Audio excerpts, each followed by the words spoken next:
시청자 여러분 안녕하세요. 방현석이 만난 승부사들 진행을 맡은 소설 범도희 작가 방현석입니다. 오늘 모신 손님은 대한민국 외교와 남북 관계의 산 증인이십니다. 32살 때 통일부 일을 시작하셔서 평생 남북 관계를 다루면서 살아오셨고 또 통일부 장관도 역임하셨죠. 정세현 한반도 평화포럼 이사장님 모셨습니다. 예, 장관님 안녕하세요. 예. 반갑습니다. 듣자 하니까 내가 고등학교 한 16, 7년 후배인 것 같던데. 네, 16년 후배. 아 그래요? 그렇다고 말을 놓을 수도 없고. 네, 놓으셔도 됩니다. 아 예. 함께 또 자리해 주신 분은 오랫동안 정세현 장관님 모시고 남북 그리고 유라시아를 잇는 대륙 철도 운동을 펼쳐온 희망레일의 유영주 상임이사님이십니다. 유 이사님 안녕하세요. 네, 반갑습니다. 이렇게 불러주셔서 정말 저야말로 감사합니다. 고맙습니다. 정세현 장관님 찬스로 이렇게 열심히 달려왔습니다. 오늘 두 분 모시고 최근에 남북 관계 그리고 한미 관계, 북미 관계를 중심으로 해서 또 지금 추진하고 계신 원상 갈마지구 평화여행 추진단에 이르기까지 좀 폭넓게 들어보려고 합니다. 먼저 우리 정 장관님께서는 32살 때 그러니까 서울대 외교학과 학부 졸업하시고 또 대학원 외교학과에서 석사 마친 다음에 통일부 당시 이제 국토통일원이죠. 거기 들어가서 일을 시작하셨잖아요. 예, 예. 그러니까 저는 그 대학의 전공은 국제정치학입니다. 네. 서울대 이제 외교학과라는 데는 네. 다른 데는 정치외교학과로 붙어 있지만 서울대가 떼놓았는데 외교학과에서는 이제 국제정책을 가르치죠. 이제 학사, 석사, 박사 과정도 코스를 끝내고 이제 교수 될 준비만 하고 있는데 그때 77년에 마침 당신은 통일원입니다. 국토통일원 장관이 어느 분이 장관이 되셨냐면 학부 때가 아니라 학부 때 뭐 은사님이고 석사 논문 지도 교수고 결혼식 때 주례까지 하신 분이 박사과정도 입학을 어떻게 만드신 분이에요.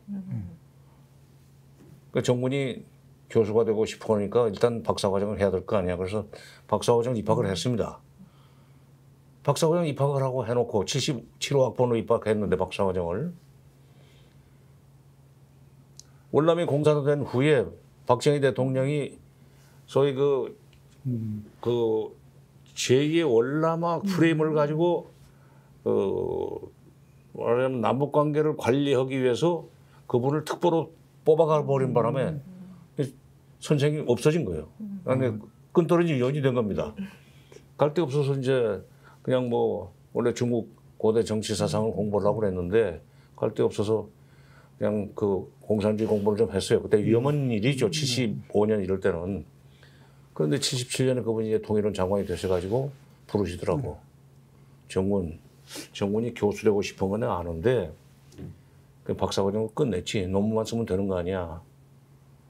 각하께서 그때는 이제 박정희 대통령을 각하라고 할 때입니다. 각하께서 나를 특보로 데려갔다 지금 장관 시킬 때는 이것만 시키려고 하는 건 아니겠지.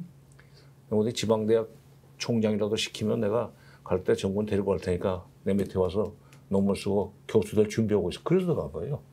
그게 이용희 장관. 예, 이용희 장관. 아시네. 네. 예, 이갑성 33인 중에 막내로 활동하신 이갑성 선생의 둘째 아드님인데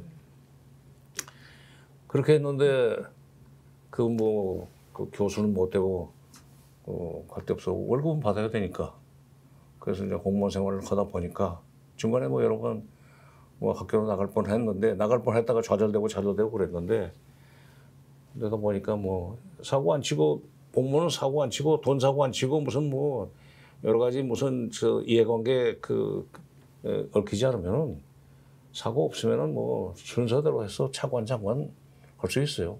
물론 그렇다고 그 못한 사람이 좀 더 사고 쳐서 나간 사람은 아닙니다. 그래서 본의 아니게 공무원으로서 차관 거쳐서 장관까지 하고 나왔고 나중에 또 학교는 갔어요. 나한테 또 어디 지방대학의 총장도 한번 했습니다. 그런데 총장은 교수 아닙니다. 정치인이죠. 총장도. 행정가죠. 행정가죠. 네. 그 중간에 한번 그만두고 나와서 학교 가려고 하다가 훌륭한 관상가를 만나서 그대로 있었다는 소문이 있던데. 79년입니다. 그러니까 네.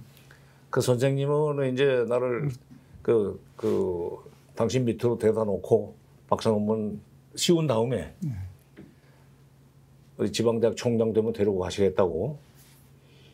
그러고는 이제 11.6 사건 나면서 정권 교체되니까 자연히 박정희 대통령이 임명한 장관은 더 이상 있을 수가 없고 떠나셨고, 그러다 이제 세상 바뀌어가지고 79년이 됐죠. 그 이제 돌아가시기 전이네. 그 돌아가시기 전이구나. 79년이구나. 근데 아직 그때는 그 선생님이 계실 때네요. 네. 계실 때인데 서울대학교에서 교수 공채가 있었어요.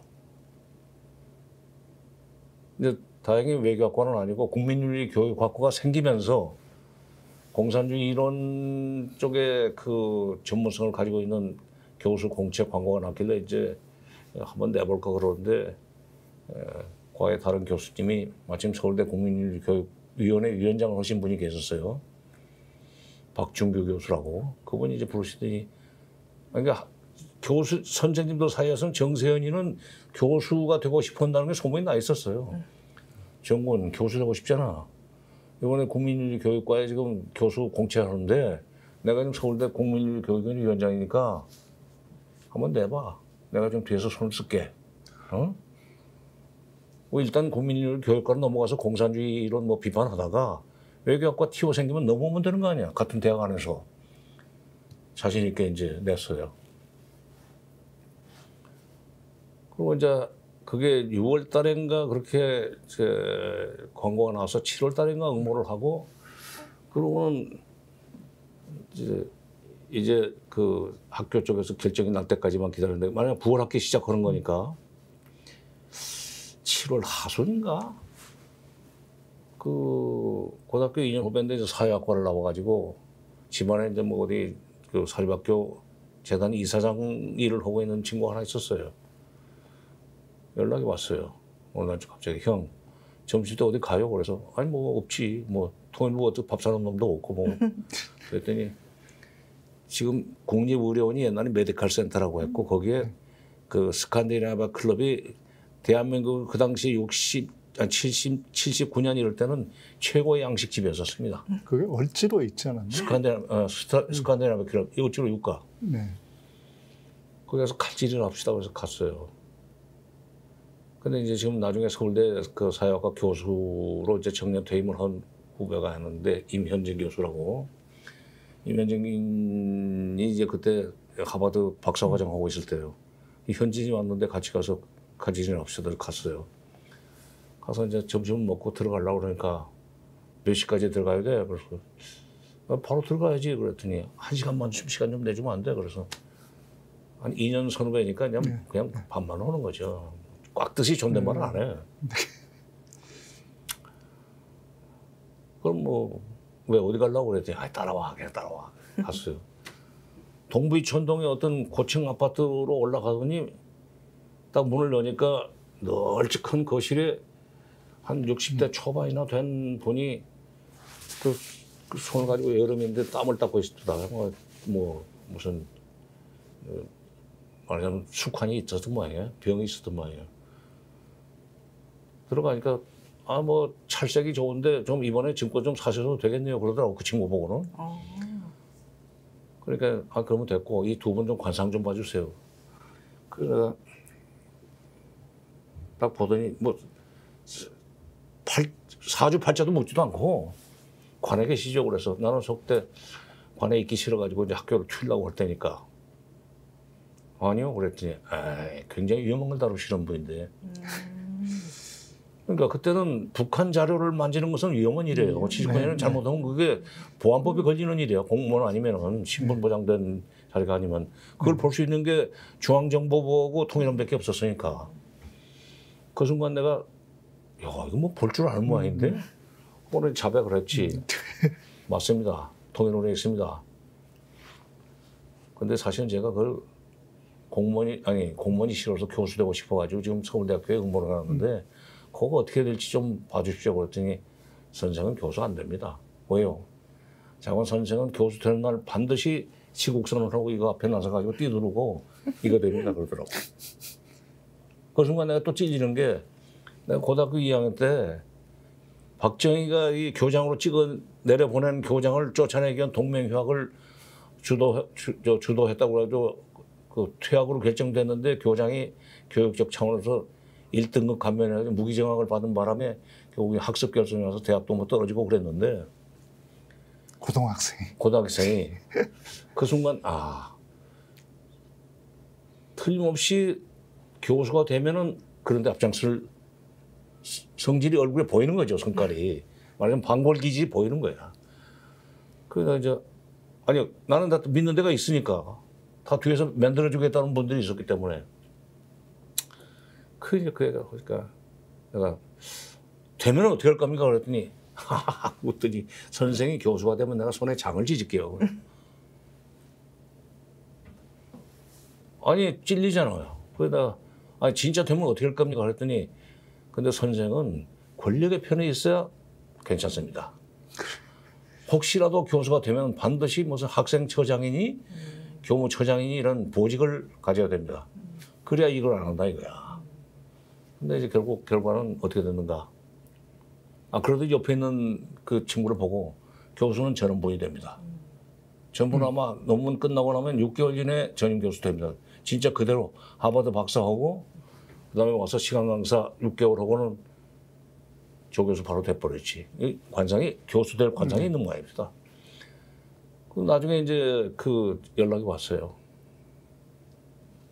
국민인류 교육과는 그 학과의 성격상 그때는 그 79년이니까 중앙정보부죠. 중정에서 임운동에서 미는 사람이 됐어요. 그래서 교수가 못 됐는데 통일원이 밀렸군요. 중정에. 근데 뭐 지나고 보니까 될 일은 죽었다 깨나도 되고 안 될 일은 죽었다 깨나도 안 됩니다. 그렇게 해서 결국 그 관상가 덕분은 아니었지만 결국 계속 관에 남으셔서 평생 일하셨잖아요. 하면서 아니 가장이 월급은 받아야 될 거 아니에요. 네. 박봉이지만 그러다 보니까 그냥 뭐 김영삼 대통령 시절에는 뭐 대통령 비서관도 한 3년 8개월이나 하고 또 정권이 바뀌었는데도 뭐 쓸모가 있었는지 필요가 있었는지 저는 김대중 정부에서 차관시키고 또 장관시키고 해서도 하라니까 해야지 뭐 어떻게.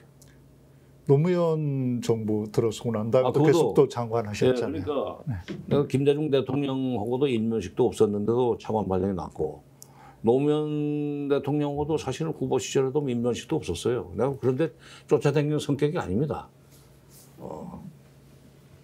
누구한테 가서 막 이건 잘 못해요. 그런데 장관은 계속 일을 하고 해서 그 지금 송민영 농림부 장관이 지금 연달아서 하는 두 번째 케이스인데 내가 최초의 케이스입니다. 그리고 또 이제 문재인 대통령 시절에도 또 평통 맡으셔서 계속 또 남북 관계를 다룬 일 하셨잖아요. 뭐 했죠. 근데 이제 나는 오늘 좀 그런 얘기가 나올 가능성이 있는데 내가 이제 학부를 이제 학사, 석사, 박사를 국제 정책을 공부를 해서 외교라는 걸 학문적으로 이제 알고 있는 사람인데 청와대에서 3년 8개월 근무하다 보니까 외교안보 수석 비서관 밑에 통일비서관, 외교비서관, 뭐 이제 국방비서관 뭐 이렇게 있습니다. 모든 정보는 대한민국 정보는 청와대로 올라와요. 그러면 비서관끼리는 그걸 공유를 해요. 외무부가 지금 미국하고 무슨 일을 주고받고 거래를 하고 뭐 밀리고 있는지 뭐 흥정을 하고 있는지 또 국방부가 군사 문제를 놓고 이 안보 문제나 군사 문제를 놓고 국방부가 미국 쪽하고 어떤 식의 협상을 하거나 그 거래를 하는지 다 알 수가 있어요.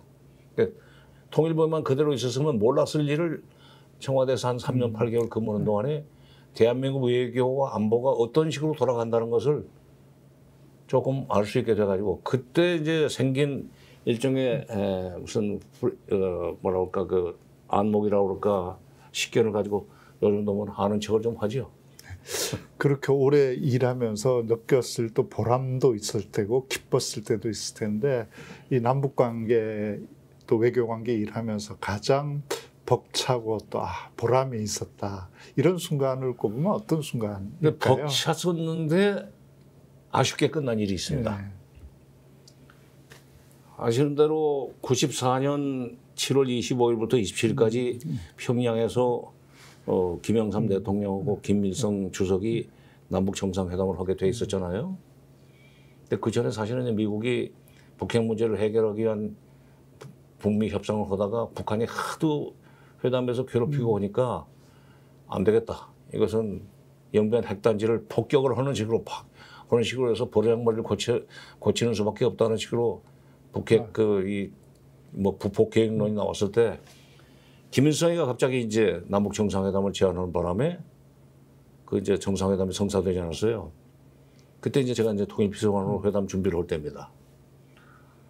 그래서 이제 그때 6월 16일 날 제안이 나왔고 17일 날 바로 판문점에서 그 당시 통일부총리가 이제 이홍구 부총리, 북쪽은 김용순 뭐 최고인민회 뭐 통일 뭐 외교위원장 통일외교위원장인가를 맡은 대남비서예요, 그 친구가. 노동당 대남비서인데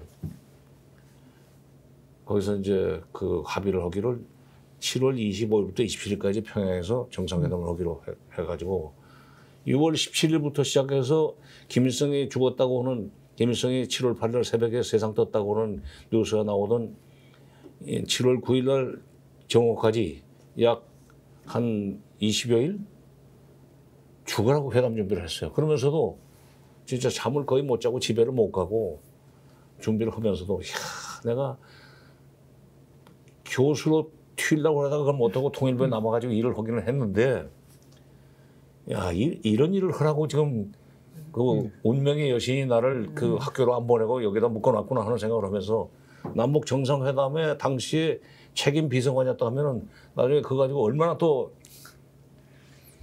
책을 써도 몇 권을 쓰겠습니까? 굉장히 기대에 부풀었고 또 하나는 그때 이제 보람되게 생각했던 것은 김영삼 대통령한테 우리가 이제 입력을 시켜드리는 대로 그분이 맞아 그렇게 하면 되겠지 하는 그런 식으로 이제 오리엔테이션이 되더라고요.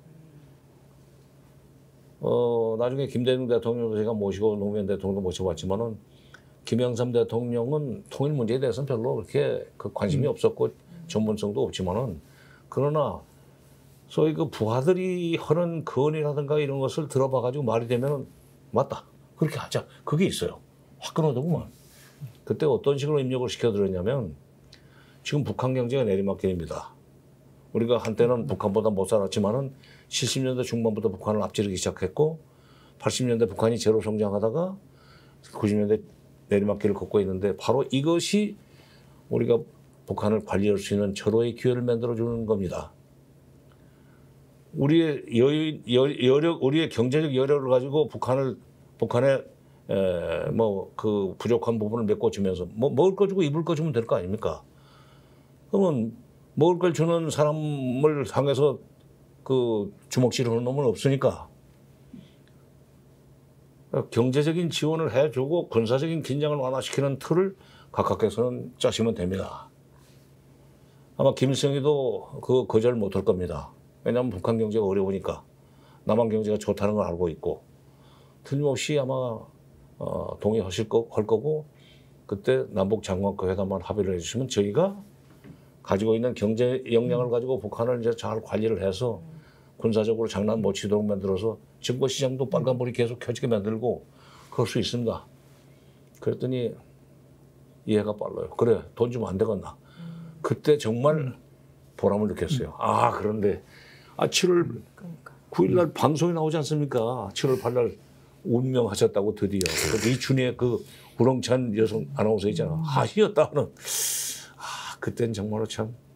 그런데 그로부터 이제 만 2년은 안 되지만은, 만 6년은 안 되지만 2000년 6.15 정상회담에서 김대중 대통령이 평양 순환공항에서 이제 김정일 위원장하고 만나가지고 이렇게 악수를 하고 끌어안는 장면이 저 텔레비에 나왔을 때 역시 남북 관계가 그때 그 정상회담을 못했지만은 6년쯤 지나니까 그래도 기회가 오는구나. 남북 관계가 영원히 그 말하자면 분단으로 가지 않고 뭔가 좀 잘 관리를 하면은 서로가 좋은 상황에 올 수 있는 식으로 관리를 난 운명론자가 됐어요. 그 운명의 여신이 정리를 해주시는 것만 하면 그때 그런 보람을 느꼈었죠. 그런 이제 보람 있는 순간도 있었을 테고 또 한편으로 너무 힘들다, 이 일은 위험하다, 고통스럽다 이런 순간들도 꽤 있었을 것 같아요. 가장 힘들었고 고통스러웠던 순간은 어떤 순간이었을까요? 고통스러웠다고 힘들었던 순간은 재직 시절에는 별로 그걸 못 느꼈고 끝나고 난 뒤에 이제 그 정권이 바뀌면서 그러니까 제가 이제 차관으로 있을 때 금강산 관광이 시작이 됐습니다. 물론 제가 만든 건 아니지만은 김대중 대통령이 결단을 내려가지고 금강산 관광을 이제 현대가 하겠다는 걸 밀어줘서 됐지만은 그 밑에 심부름하는 처지에 불과했지만 그래도 하여튼 차관 시절에 그 성사가 돼서 금강산 관광이 잘 나갔고 그다음에 개성공단도 제가 이제 장관으로 있을 때 현대가 그걸 받아와서 첫삽을 떴던 사람이고 개성공단도 돌아가다가 이제 박근혜 정부 들어와서 그것도 문이 닫히고 오지 않았어요. 장관으로 있을 때 제가 이제 철도도로 연결도 시키고 뭐 여러 가지 그 남북관계 뭐 금강산 관광도 활성화시키고 뭐 일어났는데 아니 정권 바뀐 뒤에 금강산 관광 하루아침에 그냥 그 내 기억에 얼마나 그게 절박했으면은 날짜를 기억하겠습니까? 2008년 7월 20일 날 새벽 5시 해 뜨기 직전에 일출 광경을 보러 갔던 박광자 씨가 그냥 모래 백사장인 줄 알고 걸어갔다가 북한 구역으로 들어가 버린 거예요. 금강산 장전항에. 그 이제 인기척을 발견하고 초병들이 우선 서라 그 고함을 지르니까 거기서 섰으면 괜찮아요. 겁이 나게 뛰는 거야. 그러니까 쏘아버린 거예요. 그러자 그 다음 날로 금강산 관광을 이명박 정부에서 중단시켜버리지 않았어요? 그때 좀 허무합니다. 저 금강산 관광이라는 것이 북한한테 돈 주려고 그런 것이 아니라 저걸 통해서 북한이 남한과 가까워지면 가까워질수록 자기네들한테 유리하다는 것을 깨닫고 그렇게 해서 통일로 가기 이전에 남북 화해 협력에 좀 그걸 심화시킬 수 있는 아주 좋은 사업이었는데 저걸 이렇게 중단시켜 버리니까 그러니까 김영삼 대통령 때 그 대북 쌀 지원으로 시작해가지고 김대중 정부, 그 노무현 정부 이렇게 쭉 남북 관계가 안정적으로 발전돼 왔는데 이명박이 끊어버리지 않았어요. 또 개성공단도 제가 지금 2004년 3월 초에 첫 삽을 떴습니다. 그때 기공식을 이제 그 1단계 뭐 1만 평 준공식은 6월 30일 날 끝내고 오전에 끝내고 그날 오후에 이제 임식을 한 뒤에 후임 정동영 장관이 다음 날 취임을 했지만 그때 개성공단을 또 박근혜 정부가 문 닫아 버리는 걸 보면서 참 저 사람들이 도대체 무슨 생각으로 사는가? 남북 관계를 저렇게 멀리 내다보고 관리를 해야 될 거 아니에요. 네. 그때는 참 허망했죠. 정말 그렇게 힘들게 이루어놓은 걸. 뭐 10년 공부 도로함의 답이라는 말도 있고 10년 뭐 10년 공부 도로함의 답을 뭐 10년 공부 하루아침에 무너진다 뭐 하는 그런 그 말들이 있는데 딱 그 심정이죠. 네. 그렇게 이렇게 세우는 데는 그 오랜 시간과 노력이 필요했는데 그걸 하루아침에 정말 무너뜨렸죠. 역사에 뭐 가정법은 없다고 그러지만 만약에 그때든지 그때 그렇게 하지 않았으면 지금 어떻게 됐을 거다. 그런 가정을 해보면 어떨까요? 그때 그걸 하지 않고 정말 살려나왔다면. 우리가 허전한 게 아니라 2004년 7월 8일 새벽에 김일성이 사망하지 않고 그대로 7월 25일 날 남북 정상회담이 평양에서 열려서 김영삼, 김일성 정상회담이 원래 일정대로 치러졌더라면 그때 합의서는 솔직한 얘기로 6.15 공동선언하고 비슷한 합의서를 준비를 했습니다. 이산가족 문제 얘기할 수밖에 없고, 그다음에 경제적인 지원을 하는 대가로 북한이 군사적 그 긴장을 조성하지 않는 식으로 이제 원칙을 짜고 장관급 회담을 합의를 해서 여러 가지 이제 남북 관계 발전을 시켜 나간다는 식으로 준비를 했었는데, 그때 만약 김일성이 세상 뜨지 않고 정상회담을 그대로 했더라면 남북 관계는 김대중 정부 때 6.15 정상회담의 남북 관계가 빠른 속도로 발전했던 것처럼 그때부터 발전을 시작했을 거예요. 그리고 이제 그 후임으로 김대중 후보가 이제 대통령에 당선돼서 그걸 그대로 물려받았으면은 훨씬 더 처음부터 남북 관계를 안정적으로 확대 발전시켰을 거고, 그걸 이제 노무현 정부가 또 물려받았으면은 아마 94년부터 시작해서 노무현 정부 말년이면 2008년 2월 24일이 말년인데 약 한 13년? 14년 가까이? 14년 가까이 같은 방향으로 남북관계 발전이 되는 거 아니에요? 그 14년이라는 시간은 그 동서독 관계를 볼 때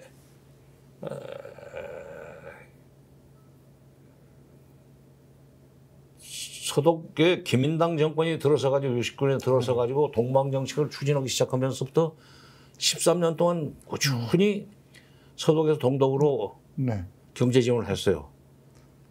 82년에 정권이 교체가 됐습니다. 13년 만에. 정권이 교체가 됐는데 기독교 민주당의 헬무트 콜 총리가 비록 삼인당이 추진했던 동방 정책이고 서민당이 추진했던 대동독 지원 정책이지만은 기민당 정권 안에서도 그걸 계속할 수밖에 없다. 그러더니 7년 후에 베를린 장벽이 무너지고 그다음에 8년 후에 통일이 돼버리더라고. 그러니까 그 13년, 14년을 같은 방향으로 움직이면은 설사 정권이 보수 정권이 들어서도 그걸 뒤집을 수가 없는 식으로 남북 관계가 발전됐을 거라는 아쉬움을 지금도 지울 수가 없어요. 네, 그게 하나의 정권이 이렇게 바뀐다는 게 얼마나 큰 영향을 미치나, 또 그 정권이 자기 당리 당량만 보고 국익을 생각하지 않고 선택한 결정이 우리 민족, 우리나라에 얼마나 큰 결정적인 영향을 미치나를 보여준 게 아마 금강산 개성공단 이 사업이 아니었던가 싶습니다. 그렇죠. 그게 만약에 다치지 않고 무너지지 않았다면 아마 지금 남북 관계는 굉장히 다른, 어쩌면 이제 우리가 동서독처럼 통일이 되는 것이 뭐 꼭 바람직하다고 볼 수는 있을지 모르지만 어쨌든 평화 체제가 정착되지 않았을까 싶습니다. 아니요, 근데 이제 우리 이 유영주 상임이사가 지금 희망레일의 상임이사가 있기 때문에 생각이 나서 하는 얘기인데, 94년에 이제 김일성 주석이 사망을 해서 남북 정상회담을 못했지만은 그 사후에 발간된 김일성 전집 47권인가 그래요. 선집이 아니고 선집은 생전의 선집은 5권밖에 없었는데 모든 연설 무슨 뭐 발표문 이런 것들 갖다 전부 다 모아놔서 전집으로 냈어요. 47권이 마지막에 그래요. 1994년 6월 30일 날 벨지크 노동당 대표단과의 하신 담화. 벨지크가 벨지움입니다. 벨기에. 거기에 이런 대목이 있어요. 남쪽이 러시아하고, 그때 북한은 소련이라고 하고 항상 러시아라고, 지금도 러시아라고 합니다. 러시아가 러시아라고 그러죠. 러시아하고 중국하고 수교를 하더니 자꾸 그 남쪽 철도를 말하자면 TKR을 TSR로 연결시키자. 그다음에 남쪽 철도가 뭐 경의선까지 올라와, 경의선 신의주까지 평양으로 와서 신의주까지 해서 중국으로 들어가도록 하고 싶다는 얘기들을 한다는 얘기를 들었다. 그래서 내가 우리 실무자들한테 연구를 시켜봤다. 그랬더니 두 갈래로 남쪽 기차가 우리 구역을 지나가는데 통과료만 1년에 미국 돈으로 $15억 들어온다고 그러더라. 내가 왜 그걸 안 하겠는가? 그 얘기를 했어요. 그러니까 만약 그때 김영삼 대통령, 김일성 주석이 정상회담을 했으면 틀림없이 그 얘기를 그쪽에서 꺼냈을 거예요. 그러면 김영삼 대통령 돈 주면 안 되겠나 하는 그런 생각을 가지고 계셨던 분이고 바로 그런 식으로 해서 북한을 우리한테 경제적 지원을 받는 대신 우리한테 대더지 못하도록 만들겠다는 그 우산을 머릿속에 넣고 있었으니까 좋지. 그래서 그때부터 철도가 연결됐으면은 그 얘기 달라지는 거고 그러니까요. 아마 지금쯤 제가 이렇게 고생 안 해도 되는데. 희망 내일은 아니 그러니까 그렇게 근데 그때만 해도 미국이 나중에 이제 얘기 나올지 모르겠는데 그 문재인 정부에서 그 남북 철도를 KTX로 깔아주기로 하지 않았어요. 네.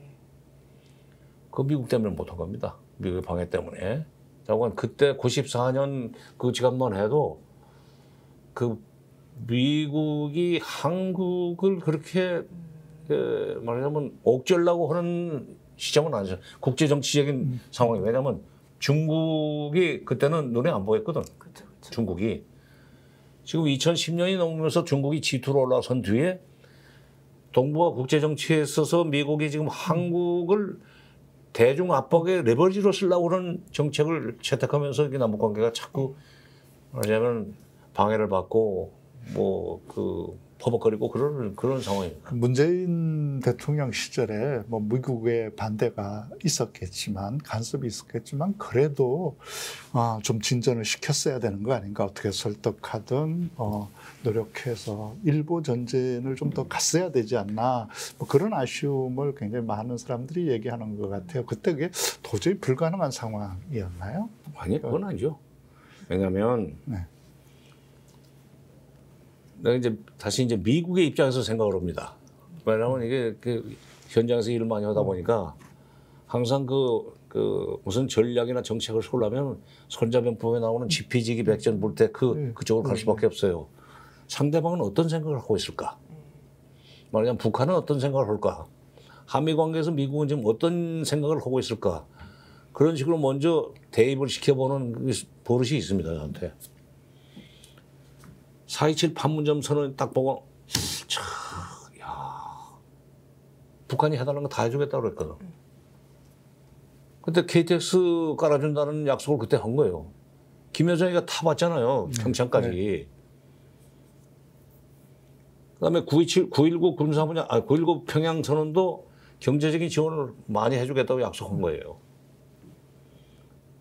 그리고 9.19 군사분야 합의. 이게 9.19 군사분야 합의는 4.27 판문점 선언, 9.19 평양 공동선언을 이행하기 위해서는 적어도 남북 접경 지역에서만큼은 분쟁이 일어나지 말아야 된다는 남북의 공동인식이 있었기 때문에 그 군사 분계선으로부터 4km 이내에서는 뭐 본격적인 연대급 이상의 훈련을 하지 않는다, 무슨 공중에서 뭐 하지 않는다, 해상에서 뭐 상대방을 위협하는 해군 해상 활동을 하지 않는다는 식으로 합의한 거 아닙니까? 북한이 필요로 한 거예요. 왜냐하면 자기네들이 남한한테 요구한 것을 남한이 이행하려고 그럴 때 군사적인 상황이 걸림돌이 되지 않도록 하기 위해서 자발적으로 그게 나온 건데 그걸 보고 미국이 이것들 봐라. 아니 전시작전 통제권 문제가 나올지 모르겠는데 그거 우리가 가지고 있는데 왜 저희들 마음대로 해.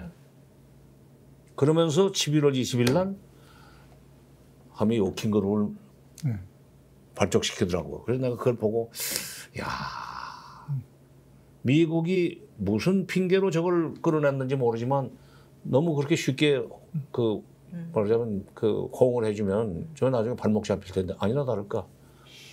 그 이듬해 1월달에 2019년 1월달에 북한에 독감이 유행한다 보니까 우리가 개발한 독감약 타미플루를 보내겠다고 이제 차에다 싣고 올라갔어요. 개성적으로. 비행장에 들어가는 통문 있잖아요. 철문. 네. 철조망에 통문 있잖아요. 네. 안 열어주는 거예요. 미국이. 유엔군 사령부지만 미군이지 결국. 네. 유엔군 사령관이 주한미군 사령관이 유엔군 사령관을 겸하고 있으니까. 왜 안 되냐 그러니까 야근 가도 좋은데 트럭은 군용 물자니까 군수 물자가 가면 안 된다. 그때 저항을 했을 때, 그 말하자면 반박을 했어야지. 이 차가 가서 양만 부리고 그 운전병하고 자동차는 와야 된다. 너 그런 것도 아니다. 왜 못 가게 하느냐? 싸웠어요. 대응을 안 한 거예요. 안 된다고 그러니까 그냥 주저앉아 버린 거예요. 그래서 나는 그때 밖에서 내가 후배지만은 통일부 장관을 좀 원망을 했어요. 아니 그렇게 나오면은 정주영 회장이 소떼를 뭐 500마리씩 2번 이렇게 싣고 그냥 트럭에다 싣고 올라가는 그런 식으로서 그 가듯이 그 네 학교에다 싣고 가면 될 거 아니야. 네 아까 일본 말이지만 장관 뭐 선수래 싣고 그것이 트럭 몇 대다 실었지만 그게 쫙 장사진을 치고 가는 것이 사진에 찍혔을 때 얼마나 감동을 주겠습니까? 그림이 되죠. 그림이 되지. 그때 주저앉는 것이 그걸 보면서 야 그러니까 흔히들 남북 관계가 파탄난 것이 뭐 2009년 2월 말에 그 하노이에서 북미 정상회담이 노딜로 끝나면서 남북 관계도 뭐 파탄이 났다 그러는데 이미 그때 북한은 남한한테 대한 기대를 접은 겁니다. 저걸 못 돌파하는구나. 네? 저거 하나를 돌파하지 해결을 못 하는구나. 그런데 그 내가 계속 이제 불평을 했어요. 이런 뭐 이 대남 프로 뭐 뉴스 공장이나 무슨 새낮 이런 데 나가가지고 스픽스는 다 처음인데 정기한 데가 나는 오라고 안 하는데 근데 이제 우리 방 작가가 나를 불러가지고 내가 여기 처음 왔습니다만은 그 기회 있을 때마다 이 문재인 정부가 왜 이러냐 말이야. 틀림없이 이번에 또 자주파 동맹파 얘기가 또 그 거두절미하고 무슨 마치 그 정청래 대표가 뭐 이재명 대표를 압박하려고 나를 불러가지고 그 얘기를 하게 만들었다는 전혀 그건 아닙니다. 전혀 그건 아닌데 미국이 하지 말라는 일을 하면은 절대로 한미 관계에 좋지 않고 동맹을 깨는 거다라는 식의 사고를 가진 사람들이 대통령 주변에 있으면 아무것도 못 합니다. 일반적으로 나도 이제 뭐 외교관 나오고 우리 뭐 선후배들 동기들 다 외무부 가서 외교관으로 성공한 사람들이 많이 있지만은 나도 이제 그쪽으로 갔더라면 똑같은 사람이 됐을지 몰라요. 직업 외교관이 대통령 최측근에 있으면은 결국 미국이 싫어하는 일은 절대로 해서는 안 된다는 식으로 대통령 끌려가더군요. 그런데 2019년 내내 대통령 주변에 있는 동맹파 이건 문제다 하는 얘기를 그때도 했어요. 근데 이번처럼 그렇게 시끄럽지는 않았어요. 2020년 1월 4일로 내가 기억을 합니다. 상공회에서 주최 신년 할애 때 내가 이제 그때는 평통 수석 부의장이 돼 있었던 관계로 그걸 갔어요. 정부 측이 다 오라고 그러니까. 문재인 대통령이 무슨 뭐 인사말이라고 올라가더니 금년에는 작년과는 달리 남북관계가 한 발 앞서가면서 북미관계나 북핵 문제 해결에 디딤돌을 놓는 식으로 남북관계를 풀어가겠습니다 그러더라고요. 맞아, 그거야. 말하자면 미국이 워킹그룹에서 못하게 하더라도 무슨 소리야. 이거 매번 당신들한테 허락받고 해야 되는 거 아니야. 우리끼리 이미 약속한 거니까 이거는 건드리지 마 하는 식으로 좀 세게 얘기를 하겠지. 혹은 그렇지. 이제 작년 1년 놀았으면 금년 해야지. 야, 역시 문재인 대통령이 그래도 결기가 있구나. 라고 기대를 했어요. 그리고 이제 그리고 같은 요지를 1월 15일 날인가 기자회견에서 똑같이 얘기를 했습니다. 그러자 1월 16일 날 당시 주한 미국 대사 해리 해리스가 내가 그 쿠수염단 그 미국 그 관리들을 내가 존 볼튼부터 시작해서 좀 안 좋아하게 됐는데 그런 식으로 남북 관계를 끌고 가서는 안 되고 역시 워킹그룹에서 한미 워킹그룹에서 어디까지나 협의를 해서 거기서 결론이 나야만 된다는 식으로 얘기를 할 때 바로 거기서 통일부에서 이건 내정 간섭이다라는 식으로 반박을 하고 청와대 뭐 비서실에서도 뭐 안보실에서도 이 주한미국 대사가 좀 너무 뭐 과하다 하는 식으로 얘기를 하길래 이번엔 밀어제끼고 나가는것만 하려고 했는데 뭘 그대로 주저앉아 버리더라고. 보면 우리 장관님이 쓰신 책 통찰. 통찰. 네. 예. 그 통찰에 보면 정세현의 통찰이죠. 책 제목이 거기 보면 국제 정치는 배짱이다 이런 구절 하도 얘기 있잖아요. 배짱을 부려야 된다. 네, 그때 좀 배짱이 너무 없었던 거 아닌가 싶은 생각이. 그러니까 이렇게 봅니다. 이승만 대통령은 미국에 대해서 조금 대들기로 했지만 기본적으로 메가더의 눈에 들어가지고 대통령까지 된 사람 아닙니까? 비행기까지 보내준 사람 아니에요, 메가더가. 뭐 일로 들어오기 전에 일본에서 또 그렇지. 만나서 이야기하고 뭐 또 나밖에 없다고 충성 뭐 맹세하고 충성하겠다고 그러고 말이야. 그러고 들어갔죠. 그다음에 박정희 군사 쿠데타를 했는데 이 정권의 정통성을 국민으로부터는 인정받지 못하니까 케네디 대통령을 만나서 사진 찍는 걸로부터 시작해가지고 사실상 책봉 받는 식으로 시작했던 정권 아니에요? 그러다 보니까 미국에 대해서 그렇게 대들지를 못했어요. 전두환은 더 심했어요. 전두환은 장관 대통령이 된 뒤에 나중에 나도 알게 됐지만은 그 로널드 레이건 대통령을 만나기 위해서 비서실장 알렌, 그 당시 비서실장 알렌한테 장관 여러 가지 로비를 해서 간신히 만났다고는 그걸 알게 됐는데, 그러니까 역대 정권의 군사 정권은 소위 쿠데타로 권력을 잡거나 아니면 무슨 체육관에서 간접 선거로 대통령이 된 사람들이기 때문에 국민 전체 투표 당선된 사람만이 가질 수 있는 정통성이 없단 말이에요. 그 정통성을 보완해 주는 것이 미국 대통령과의 정상회담입니다. 사실은 내용상 그게 조선조 시대의 명나라로부터 온 책봉서 같은 거예요. 그게. 그 사진 한 장이. 그러니까 군인 대통령은 다 그 모양이었어요. 그러니까 미국에 대해서 대들지를 못했습니다. 노태우도 마찬가지예요. 근데 김영삼 대통령 보니까 김영삼 대통령은 나는 민간이 최초로 된 대통령이 된이기 때문에 나는 문민 대통령에 따라서 문민 정부라고 하지 않았어요? 김영삼 대통령 미국한테 대드는 거 보니까 난 그때 비서관이었기 때문에 또 가까이서 봤지만은 간단치 않대요. 그런 말 하지 말라 해라 뭐 이런 식으로 왜 우리 허락도 없이 뭐 북한하고 자꾸 대화하나 뭐 이런 식이야. 민족보다 더 중요한 이념은 없다. 글쎄, 이 말 하시죠. 어느 동맹국도 민족보다 나을 수는 없다 그랬죠. 네. 그다음에 이제 김대중 대통령, 노무현 대통령을 가까이 보니까 김대중 대통령은 미국이 못하게 하는 그런 분위기가 조성되면 본인이 직접 미국 대통령 설득을 해요. 정상회담을 통해서. 노무현 대통령도 미국하고 처음부터 굽히고 들어가지는 않는데 자기가 호치민을 미국이 소위 이 견제를 할 때 거래를 하더구만. 전시작전 통제권을 타다오는 것은 이라크 파병으로 바꾼 겁니다. 이라크 파병이 전작권 받기로 하고 딜을 한 거군요. 그러니까 이라크 파병을 해주고라도 전시작전 통제권을 환수하기로 했고, 그래서 2012년 4월 17일 날 돌아오게 돼 있었는데 정권이 바뀐 뒤에 이명박 정부가 없었던 일을 만들어보지 않았어요? 그러니까 이 문재인 대통령도 사실은 노무현 대통령 밑에서 비서실장도 하고 뭐 민정수석도 했으면은 좀 노무현 대통령처럼 거래 개념으로라도 남북관계를 주도해 나왔으면 좋았을 텐데 그 양반이 너무 착하더라고.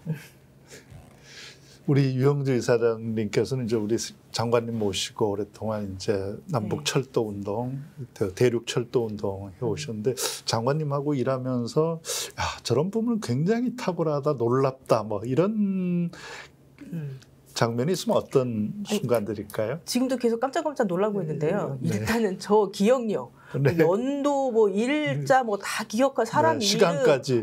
너무 잘 기억하시는 거에 너무 항상 정말 깜짝깜짝 놀라고 좀 있고, 무엇보다도 지금 어쨌든 40년이 너무 그 통일부 일을 하신 게 50년 가까이 지금 되시는 거잖아요. 그러니까 꾸준하게 이렇게 한 게 물론 운명적으로 정해진 일이긴 하지만 그렇게 하신다는 것도 되게 대단한 것 같고, 그리고 많은 그 통일부에서 일하시는 분들의 어떤 귀감, 나이가 이렇게 50년 동안 저렇게 계속 저 분야에서 저렇게 자신의 발언권을 가지고 일하시는 것들을 되게 부러워하시는 것 같더라고요. 그리고 막 존경하고 부러워하시는 것 같고 또 그게 가능하게 하기 위해서 지금도 막 관리하시고 피부 관리도 하시고 피부 관리는 아니고 옷을 또 잘 입으시잖아. 옷을 패셔니스타. 그러니까. 피부도 너무 좋으시고요. 네. 뭐 맨발 걷기도 하시고 피부 그런 관리들 난 아무것도 안 바릅니다.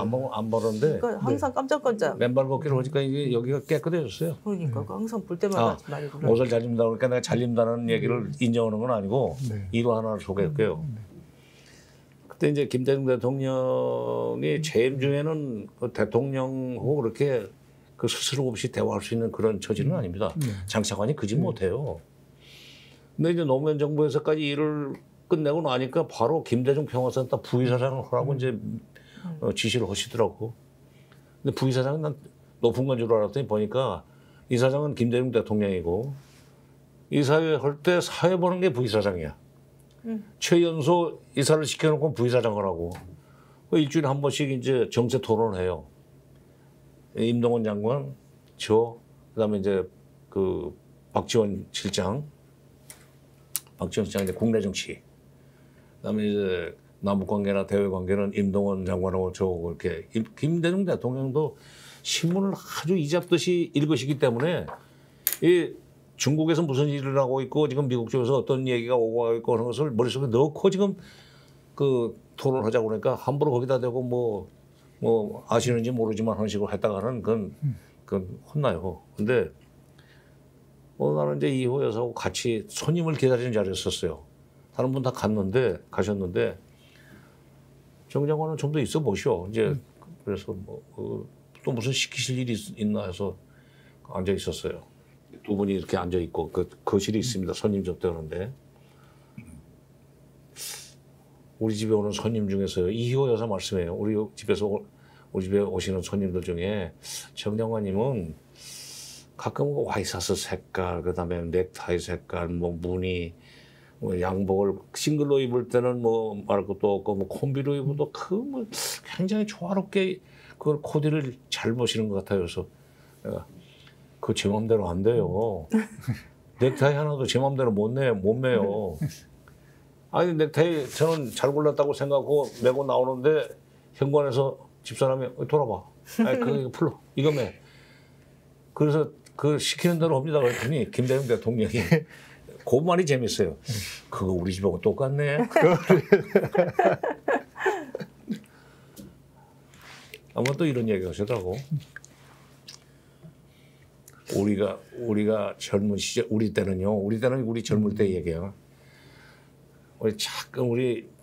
우리 집 양반 항상 까만 양복을 입혔어요.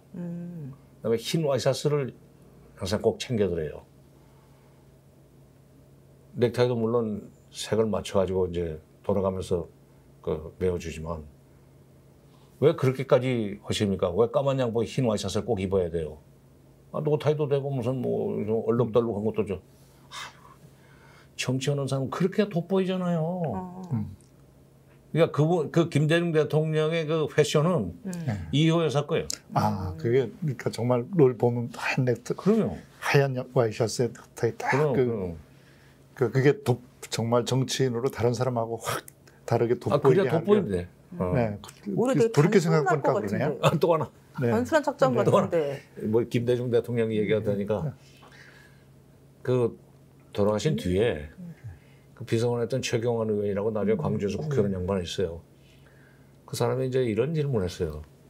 여사님, 어떻게 그 대통령님하고 결혼하셨습니까? 결혼하실 때 상처했지, 자식이 둘이나 있지, 국회의원 떨어졌지, 돈도 없지. 왜 결혼하셨어요? 그랬더니 답이 어떻게 나온 줄 알아요? 잘생겼잖아요. 얼굴 보고 결혼하셨군요. 그러니까 잘생겼대. 역시 사랑이란 역시. 이제 뭐 물론 말씀은 그렇게 하셨겠지만 둘은 굉장한 동지적 관계였던 것 같아요. 그런 것 같아요. 그러니까 저는 그래도 이호에서 돌아가시 운명하기 직전에 그 세브란스 병원에서 이제 숨을 제대로 못 쉬는 순간까지도 옆에서 봤는데 침대 머리맡에 멀리서 이렇게 바라보면서 저 이희호라는 여자를 못 만났으면 김대중이라는 그 정치 낙방생이 대통령까지 될 수 있었겠는가? 근데 제가 그 기류의 김대중이라는 다큐멘터리 만들 때 제가 그 각본을 썼었거든요. 그래서 네. 그래서 이제 그 자료들을 쭉 읽어가면서 제일 인상적이었던 게 두 분이 그 김대중 대통령 감옥에 있을 때 주고받은 편지 또 가서 이제 면회하면서 사실 그때 김대중 대통령이 굉장히 힘들었는데 오히려 강력하게 그 신념을 가지고 버티게 해준 게 그러니까 정신적 오히려 지주 같은 분이 그러니까. 이유였었더라고요. 하이 연상의 연하요. 네. 확실히 그 동생처럼 잘. 네. 동생처럼요? 네. 아니요. 그러니까 뭐 장관님도 그렇고 김대중 대통령도 넥타이 하나도 자유롭게 못 메고 사셨네요. 이것도 좀 그거 안 돼. 이거 이렇게 우리 김대중 대통령이 길을 잘 열고 또 문재인 대통령도 또 새롭게 특히 2018년에 남북 정상회담 또 북미 정상회담 하면서 야 이제 평화체제가 오겠네. 야 정말 다른 세상이 오겠다. 이 기대가 높았었는데 이제 이렇게 지금처럼 무너지게 된 가장 큰 원인은 어떤 걸 꼽을 수 있을까요? 우선 제 두 가지로 얘기를 해야 될 것 같습니다. 첫째는 문재인 대통령이 김정은 위원장한테 너무 큰 기대를 심어줬는데 그것을 한미 엮인 그룹에 발이 묶이면서 하나도 이행하지 못하니까 북한으로부터 말하자면 그 북한이 실망을 하게 돼가지고 남쪽은 믿을 수 없다는 그 불신을 심어준 측면이 있다고 나는 봐요. 2018년 10월 4일 날이 이제 정상회담 14 정상회담 2007년 뭐 18년이니까 11주년입니까? 11주년 기념 행사를 평양 가서 하자는 얘기를 이해찬 그때 더불어민주당 대표가 이제 꺼냈어요. 근데 북쪽에서 오지 말라고 그런 거예요. 근데 이쪽에서는 가야 되겠다고 막 버틴 거예요. 그러다 결국은 그걸 막지 못하고 그러면 10월 5일 날 올라오러 가지고 갔어요. 근데 그때 100명 가는데 저도 이제 어떻게 가자고 그래서 같이 갔는데 군용기를 타고 갔지. 그러니까 여객기를 수배를 못 해가지고 군용기 세대에 나눠서 타고 갔어요. 100사람이, 100명이. 가서 이제 5일날, 6일날, 7일날 돌아오게 돼 있었는데 6일날 오후에 저녁에 그 능라도 경기장에서 그 15만 나중에 9월 19일날 19일이죠? 19일날 9.19 19일날 그 문재인 대통령이 그 원고 사전 검열 없이 7분 연설했다는 바로 그 경기장. 거기서 아리랑 축제를 이제 보라고 그래서 갔어요. 맨 앞줄에 앉아서 이제 그 보는데 나는 그 춤추는 거 뭐 이런 것은 그 음악은 아무 관심이 없고 그 배경대라고 하는 카드 섹션 흘러가는 그 문구 그림을 보면서 점점 불안해지더라고요. 왜냐하면 이게 막 그냥 문재인을 만났기 때문에 우리가 지금 민족 번영을 일으킬 수 있다는 희망을 막 자꾸 심어주는 거예요. 평양 시민들한테. 그러더니 끝에 가서 딱 잡은 손 놓지 말고 민족 번영 일으키자 하는 식으로 빡 하고 끝나더라고. 그 순간 내가 잡은 손, 문재인과 잡은 손 놓지 말자. 민족 번영, 남북이 같이 좀 나도 좀 번영 좀 하자. 북쪽의 번영이죠. 그걸 보는 순간, 야, 이거 참, 4.27 판문점 선언, 9.19 평양 선언에 기대를 많이 걸고 있구나.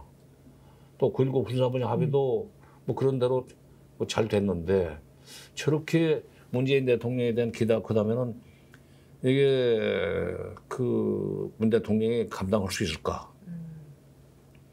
또 퍼주기라는 욕, 그거는 뭐 정권 차원에서 얼마든지 뭐 그건 감당할 수 있는 일인데, 중요한 것은 나중 결국 오고야 말하지만은 미국의 견제입니다.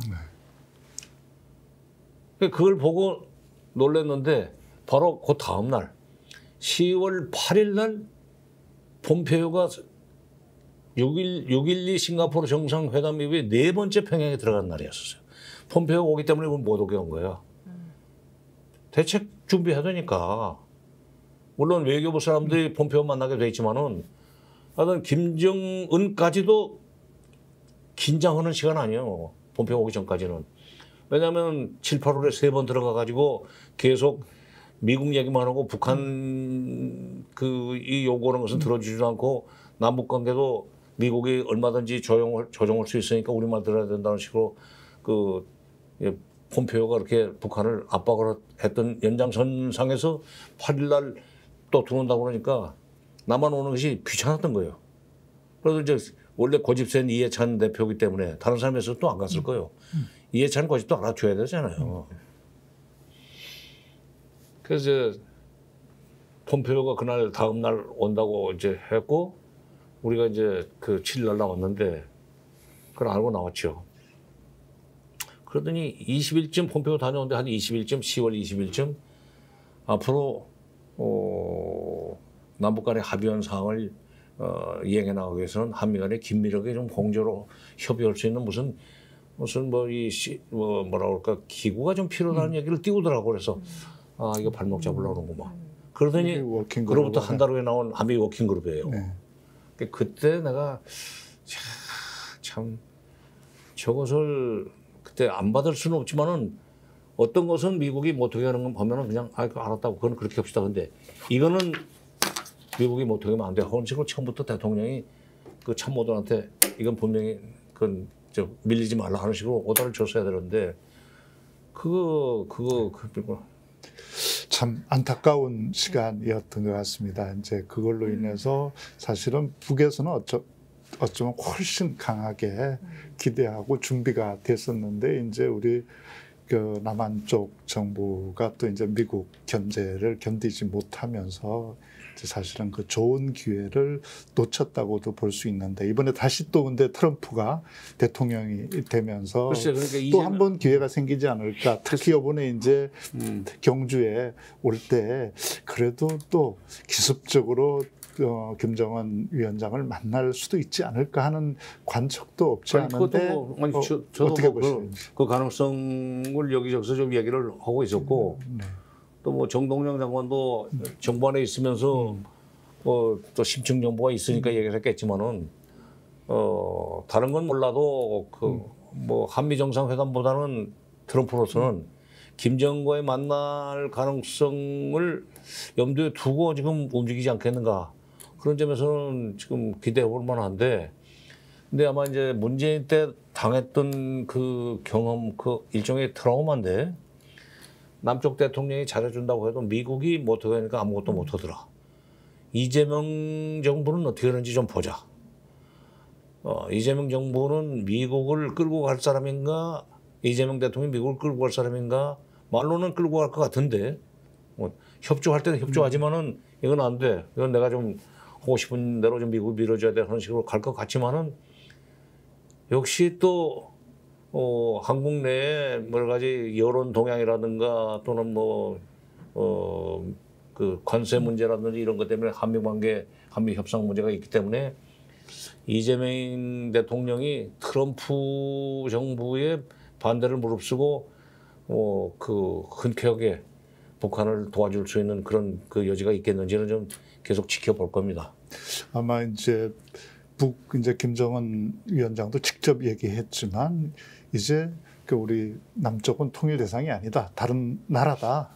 이렇게 얘기하면서 이제 거리 두기를 확실히 하고 나왔고 거기에 대해서 또 이제 이재명 대통령은 조건부가 아닌 선제 조치로 이제 뭐 대북 방송이나 또 스피커 철거도 이제 먼저 하면서 길을 열어보려고 시도하고 있고 또 트럼프 대통령하고 정상회담에서도 이제 걱정했던 것보다는 상당히 선방하면서 지금 버텨나가고 있는 것으로 평가를 하고 있잖아요.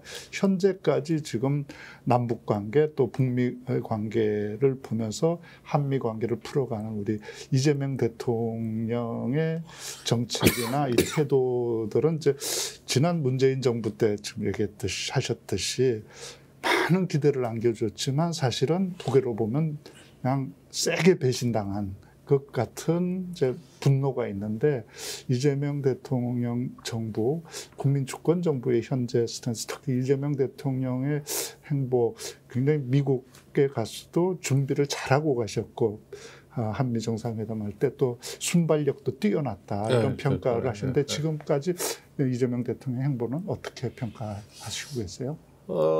좀 우선 피스메이커, 페이스메이커 그 장면에서 내가 이야, 내가 이미 그 2015년인지 16년인지 지금부터 한 10년 전에 성남시장 시절에 그 성남시에서 있었던 그 통일 문제 대담에서 놀래가지고 그때는 야 이건 보통 놈이 아니라는 생각을 했더니 뭐 김어준이 오고 뭐 박구영 오서 뭐 큰일 나요 큰일 나요 그때 그랬다는 얘기야. 지금 내가 대통령한테 놈이라고 온 건 아니고 그런 얘기를 했는데 그 말하자면 북미 정상회담을 먼저 해도 좋다. 미국이 먼저 앞서가고 우리가 미국이 그 간 길을 따라서 남북 관계를 개선하겠다는 식으로 얘기를 한 것이 피스메이커, 페이스메이커입니다. 대단하다는 생각을 했고 또 하나 관세 협상 문제는 내가 그 관여할 문제는 아니고 내용 잘 모르지만 그 버티는 거 보니까 지금 정권이 지금 작년 12월 3일 날 계엄으로 이렇게 돼가지고 바뀌어서 그러지 윤석열 정부에 있었으면 벌써 3,500불을 다 갖다 바치고 뭐 90% 미국이 90% 아니라 뭐 95% 가져가도 좋습니다 하고 끝났을 거예요. 이걸 버티는 거 보니까 야 역시 13살 때 소년공으로 이러면서 그 조장인가 반장은 왜 이렇게 어린애를 때리고 그래요? 응? 그 사람 지금 살아있을 텐데 후회될 거예요. 그런데 자군 그렇게 어려운 속에서 그러면서도 자기 초심을 잃지 않고 말하자면 그 공부를 해가지고 뭐 변호사가 되고 그걸 디딤돌로 해서 정치를 해서 이렇게 성공을 대통령까지 왔는데 앞으로도 북미 관계가 좋아지도록 먼저 이제 초석을 깔아놓은 거 아닙니까? 에이펙은 이재명 정부가 따온 건 아니지만은 그건 이전 정부에서 결정이 된 거지만은 어쨌건 이걸 계기로 해서 북미가 만날 수 있도록 말하자면 그 밑자리를 깔아주고 그 이후에 이제 남북 관계를 좀 더 한 단계 앞서가는 식으로 끌고 가면서 북한이 놀라지 않도록. 그리고 이제 이걸 스픽스도 볼 것 같습니다. 북한에서. 우리 국민들만 보는 게 아니라 북한은 열심히 이거 다 인터넷으로 다 체크합니다. 인터넷으로. 북한이? 그럼요. 내가 2018년에 그때 누구야 예찬 대표 따라서 갔더니 보위부 직원들이 붙어가지고 그래. 장관 선생이 장관 선생이 언론에 나오셔가지고 말씀하신 거 우리 인터넷으로 다 보고 듣고 있습니다. 장관 선생도 좋은 말씀 많이 하시고 그 문정인 교수 선생도 좋은 말씀 많이 하시더구만요. 앞으로도 좀 계속 좀 그렇게 좀 해주시라요. 그런데 바로 이제 북쪽에서 이게 문정인 교수 얘기하고 제 얘기는 뭐 체크를 해서 상부 보고를 한다고 전제하고 내가 말씀드렸는데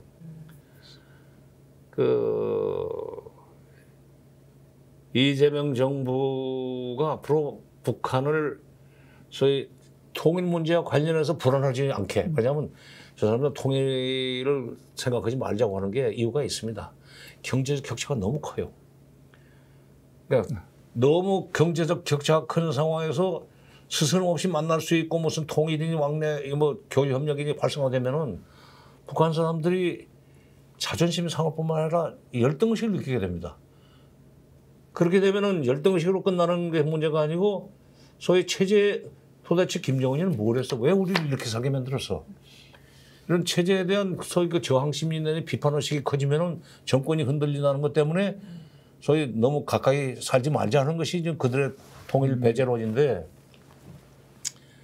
그런 걱정 없이 북한이 필요한 경제적 여러 가지 이 물자라든지 또는 뭐 경제 발전하는데 필요한 뭐 그 자재라든지 또는 외국의 그 자본이 북쪽에 들어갈 수 있도록 예를 들면 월드뱅크라든지 ADB라든지 이런 데서 돈이 들어갈 수 있도록 하는 것도 한국이 나서서 이렇게 자꾸 그 분위기를 만들어 줘야지 북한은 혼자서는 안 돼요. 그렇죠. 그러니까 트럼프 대통령이 지금 임기가 지금 몇 년 뭐 하여튼 이재명 대통령보다 임기가 짧습니다. 그러니까 트럼프 대통령 임기 중에 북미 정상회담을 해가지고 그 사람한테 노벨 평화 하나 주고 그렇게 해서 남북 관계를 북한이 불안해하지 않게 관리를 해나가면서 북한 경제가 살아날 수 있고 북한 인민 생활 수준이 올라갈 수 있도록 한국이 만들어줄 준비가 됐으니까 걱정 마시라요. 북한 말로. 그러니까 자꾸 이렇게 삐딱하게 놀지 말고 무슨 뭐 남북 관계를 북남 관계를 바꿔놓을 수 있는 뭐 요인이 아니라는 식의 얘기를 하는데 그 말은 뒤집어서 들어야 돼요. 뒤집어 들어야 돼. 북한 사람들 우리도 그러잖아요. 좀 그 사람이 좀 태도를 바꿔가지고 좀 잘해주길 바랄 때는 야, 걔가 그럴 수 있겠어. 근데 그 얘기는 그렇게 했으면 좋겠다는 얘기지. 지금 이제 트럼프 대통령이 이제 관세를 지렛대로 해서 이제 뭐 우리에게 과도한 이제 투자 실제 이제 그것도 뭐 현찰 요구까지 한다. 이런 한편으로는 또 단순히 이 투자 문제뿐만이 아니라 대중국 경제 정책에서 한중일 이 세 개를 묶고 거기에 이제 한국을 최전선에 이제 세우려고 하는 전략도 있는 것 같습니다. 그러다 보니까 이제 우리는 이제 중국 관계가 굉장히 어려워지고 여기다가 또 더군다나 이 극우 세력들은 형중 시위를 하면서 이제 한국이 이제 중국 관계를 잘 풀어가는데 굉장히 어렵게 만드는 요인이 있는 것 같습니다. 이 트럼프의 견제 속에서도 한국이 어떻게 중심을 잡으면서 중국과의 관계 또 러시아 관계는 풀어나가야 된다고 생각하시는지요? 그 유엔 총회 연설이었나요? CSIS 연설. 미국 저 한미 정상회담을 가서 CSIS 연설에서 안미 경중은 얻게 됐다.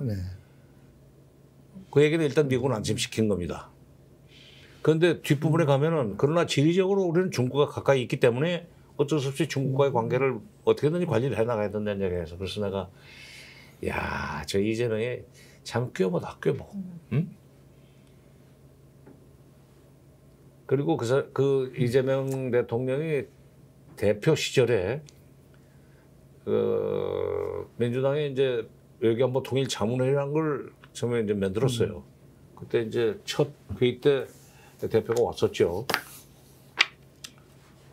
와가지고 이제 그 여러 가지 얘기를 하고 뭐 인사를 하고 인사말도 하고 그러는데 갑자기 자기는 혹시라도 대통령이 되어서 집권을 하면은 이 외교만큼은 좀 자기 중심성을 확실하게 좀 챙기면서 일을 하겠습니다 하는 식으로 얘기를 하더라고. 이재명 대통령. 그럼요. 네. 그때부터. 그건 누가 써져가지고 나온 얘기가 아니야. 원고 없이 한 얘기니까. 네.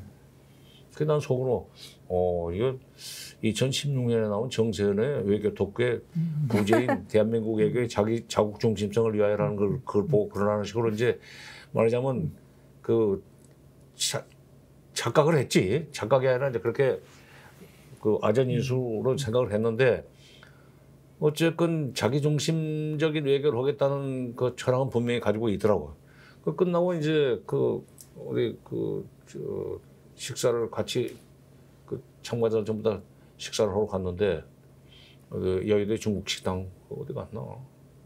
거기 가서 이 얘기를 또 하는데 좀 세게 좀 하라고 그랬더니 근데 또 역시 내가 이재명의 어떤 이 전략가로서의 그 면모를 거기서 난 다시 한번 실감을 했는데 근데요 너무 노골적으로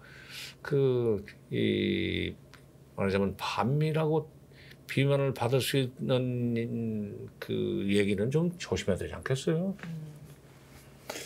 너무 자기 중심성 얘기 한중 관계를 균형적으로 그러니까 한미 관계와 한중 관계를 균형을 잡고 나가겠다 하면 또 반미라고 또 비판하는 세력들이 있는데 그것도 좀 신경을 써야 되겠죠 하는 얘기를 하더라고요. 그래서 알 건 다 알고 있구만. 네. 그러니까 소위 그 보수적인 생각을 가지고 있는 사람들의 뭐 취향도 감안해서 얘기해주고 그러나 우리가 가야 될 길은 분명히 그쪽만은 아니고 이쪽으로도 가야 된다는 것을 챙길 거라고 난 생각을 해서 이번에 에이펙 정상회담이 끝나고 난 뒤에 그 연장선상에서 뭐 한미 정상회담이 될지 할 거예요. 관세 문제 때문에. 관세 문제를 잘 매듭 짓고 나면은 그 다음에는 아마 중국이라는 그 변수를 무시할 수 없으니까 중국과의 관계를 아무리 이쪽에서 일을 하고 있는 뭐 미국 마가하고 연결되어 있는 협정 시위는 사실은 극소수에 불과하기 때문에 이 정책적으로는 그렇게 그 중시하지 않아도 돼. 그 여론도 아니에요, 그것은 그냥 하나의 어떤 그러니까 사대주의 뭐 반 그 국가 세력에 사실은 가깝죠. 그렇죠. 뭐 그 세력들이 큰 영향은 이제 행사하지 않을 것 같은데 이제 사실은 이제 정책 결정 그룹이나 실행 그룹에서 그 장관님 말씀하시듯이 좀 배짱을 좀 든든히 가지고 나가야 할 텐데 이제 방금 이재명 대통령이 이제 대통령 되시기 전에 장관님하고 똑같은 말씀을 하셨잖아요. 장관님이 이제 정세현의 통찰이라는 책에서 가장 강조한 게 그 부제로도 썼고 자국 중심성이었는데 이제 다행히 그래도 지금까지 이재명 대통령이 아주 훌륭하게 그러니까 어려운 상황에서 자국심을 지켜 나가고 있는 거죠. 네, 그러니까 관세 문제 끝나고 나면은 이제 협상이 끝나고 나면은 투자는 그렇게 완전히 무슨 뭐 털리는 식으로 하지는 않을 거고 일본이 이면 합의가 있었다는 얘기를 폭로하지 않았어요. 네. 그러니까 그건 일본의 선례만큼은 하지 않겠는가. 이면 합의를 폭로한 그 경우를 감안해가지고 그다음에 미국 관계를 잘 관리하고 나면 그다음에 한중 관계를 어떻게든지 복원을 하고 또 러시아와의 관계도 러시아도 지금 한국이 자기네들한테 말 걸어주기만 기다리고 있습니다. 예. 그러니까 러시아와 중국과의 관계를 문재인 정부 시절 정도로만 복원을 하면은 훨씬 동북아 국제 정치에서 한국의 위상은 올라가는 거고 어차피 미국은 지금 미국한테 물건 팔아서 돈 벌 수 있는 상황은 아니에요. 미국은 지금 그 관세를 가지고 지금 압박을 하는 게 자기네 돈이 빠져나가는 것 때문에 지금 그러는 거 아닙니까? 그러니까 중국이라는 시장 또는 그다음에 이번에 에펙에도 이제 오는 나라들을 상대로 해가지고 시장 다변화 쪽으로 해서 미국에서 벌지 못한 돈을 다른 데서 벌려면은 중국 러시아와의 관계도 다시 이제 복구를 해야 될 거고 그건 나 잘 하리라고 봐요. 그다음에 또 이 외교부 장관도 직업 외교가 아니지만은 비교적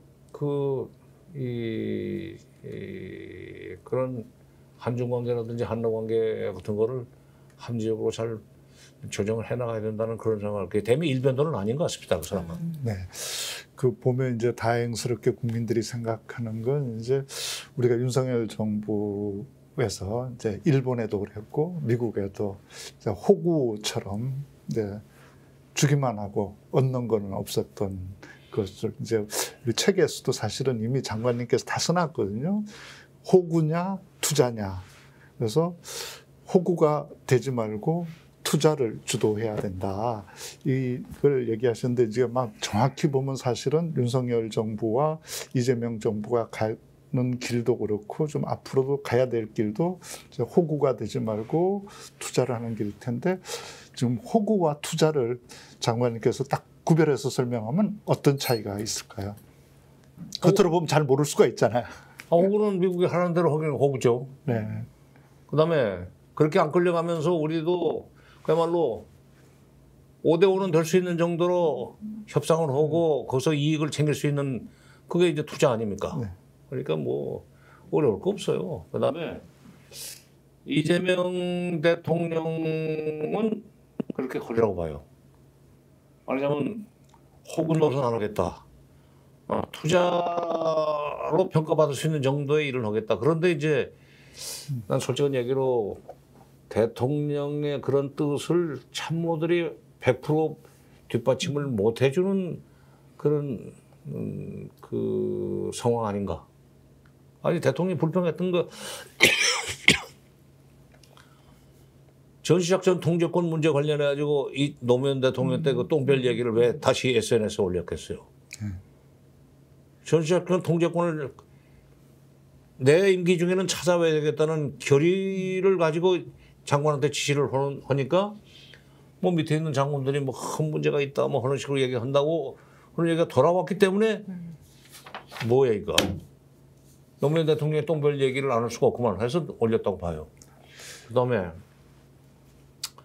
8.15 경축사에서 9.19 군사분야 합의서에 선제적 단계적 복원을 하겠다고 얘기를 했으면 참모면은 대통령이 말씀하신 것이 현실로 될 수 있도록 여러 가지 아이디어를 내 가지고 말하자면 군부를 대통령 측근 참모 얘기입니다. 국방부 군부를 설득을 하고 또 대통령이 군부를 설득할 수 있도록 또 지시를 내릴 수 있도록 말하자면 말씀 자료를 적어드리고 내가 지금 대통령 비서관을 하다 보니까 말씀 자료를 많이 썼어요. 그런 거 해주는 게 비서관입니다. 수석 비서관이고 그렇게 이제 해야죠. 그렇게 해야 되는데 그게 좀 약한 것 같아요. 그 이번 이제 과정에서 보면 이제 이재명 대통령이 이제 유엔 연설하러 가기 전에 외국 군대가 없으면 자주국방이 어렵다는 생각은 이제 굴종적인 생각이다. 그렇죠. 이런 거를 사실은 대통령이 올리는 건 굉장히 어려운 일이잖아요. 많은 고민과 이 발언이 미칠 영향까지 생각하고 이제 각오를 가지고 아마 그걸 올렸을 테고 또 이제 사실 이제 노무현 대통령이 했던 똥별을 다시 SNS에서 올리는 것도 굉장한 고민을 하고 숙고한 다음에 올렸을 건데 이제 그걸 잘 앞으로 이제 실현해 나가겠다, 호구가 되지 않겠다는 아마 결의로 보입니다. 글쎄요, 그렇죠. 그러니까 난 그 저기 언제 나와서 모르지만 그 한석규라는 배우가 있잖아요. 네. 한석규가 주연한 철문이라는 영화가 있었습니다. 네. 그 해시계 물시계 만들어가지고 그러니까 말하자면 이 우리의 경도가 베이징하고 그 서울하고는 1시간 시차가 있는 거 아니에요. 근데 그전에는 중국에서 달력을 받았었기 때문에 동짓날 떠나서 이제 가서 정초에 중국 황제한테 세배하고 동지사가 그걸 받아온 것이 이제 그 이듬해 쓸 달력이란 말이야. 농력이죠, 농력. 근데 중국의 절기에 중국의 그 해 뜨는 시간, 중국의 뭐 이 온도 이런 거 맞춰가지고 만들어 놓은 24절기 뭐 이런 것을 그대로 우리가 답습을 하는 것이 지금 조금 문제가 있다. 우리가 해가 먼저 뜨는데 중국보다 어떻게 중국 시간에 맞춰서 농사를 짓느냐 또는 중국 시간에 맞춰서 활동을 하느냐. 그래서 해시계 물시계를 만들려고 했던 거 아니에요? 그때 그 신하들이 이거 명나라가 싫어하는 일을 왜 하려고 하십니까? 전하. 이거 명나라한테 허락을 받아야 됩니다. 한글 만들 때도 얼마나 반대가 많았습니까? 그때 그 한석규 세종임금이지. 너희들은 조선의 신하냐 명나라의 신하냐 하는 식으로 꾸짖더라고. 바로 그 지금 대통령 참모들은 자기가 미국 대통령의 참모인지 한국 대통령의 참모인지 분명히 자기 그 정체성을 분명히 하고 일을 하고 있어요. 네. 그래서 이제 그 대통령께서 이제 발언권을 가지고 또 외교 무대에서도 발언권을 높이려면 이제 참모들도 잘해야 되겠지만 또 우리 국민들이 튼튼하게 뒷받침을 해주는 것도 굉장히 중요할 것 같습니다. 그게 또 이제 민간이 해야 되는 역할이고 그런 민간의 역할을 사실 가장 앞장서서 남북 관계에 관해서 해온 게 희망레일이잖아요. 희망레일이 그래서 우리 국민들 속에서 우리가 대륙적 상상력, 우리가 왜 우리 땅을 통해서 북한을 거쳐서 대륙으로 못 가냐. 그렇게 되면 그런 세상이 오면 우리 한반도에 얼마나 큰 힘이 생기겠나. 그 운동을 펼쳐오셨는데 이번에 또 이제 새롭게 원산 갈마지구 평화여행 추진단이라는 걸 만들으셨습니다.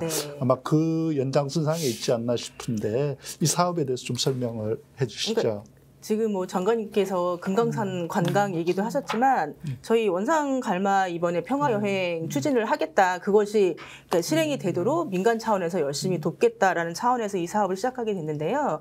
장관님 말씀하신 것처럼 금강산 관광이 그러니까 현대아산을 통해서 먼저 좀 시작이 좀 되고 그 이후에 또 2000년에 6.15 공동선언이 이루어지면서 금강산 관광이 더 활성화됐고 그리고 남북관계가 좀 신뢰도 쌓이고 교류도 좀 활성화되고 좀 됐던 것처럼 지금 원산갈마 여행이 사람들이 이게 지금 갈 수 있냐 뭐 이거 한다고 하니까 지금 북한 갈 수 있어 이런 얘기를 되게 많이 하시는데 당장은 못 가더라도 그러니까 민간 차원에서 그러니까 이거를 어떻게든 이렇게 사람들한테 얘기를 좀 하고 여기에 대한 원산갈마가 어딘지도 잘 모르시고 좀 그러니까 지도는 안 띄고 그래요. 그렇게 원산갈마 특히 지금 북한이 원산갈마를 좀 활성화시키기 위해서 노력을 되게 많이 하고 있잖아요. 해외 관광객 유치를 위해서 노력을 하고 있기 때문에 뭐 저희는 금강산이 훨씬 더 익숙하긴 하지만 북한이 좀 관심을 가지고 있는 또 해외 관광객 유치를 위해서 좀 노력하고 있는 그 원산갈마 관광의 내용을 가지고 북한에게 얘기를 하고 접근을 한다라면 이거는 지금 이루어질 가능성이 높지 않을까라는 생각에서 정부가 그 역할을 어쨌든 정부가 해결해야 될 일이긴 하지만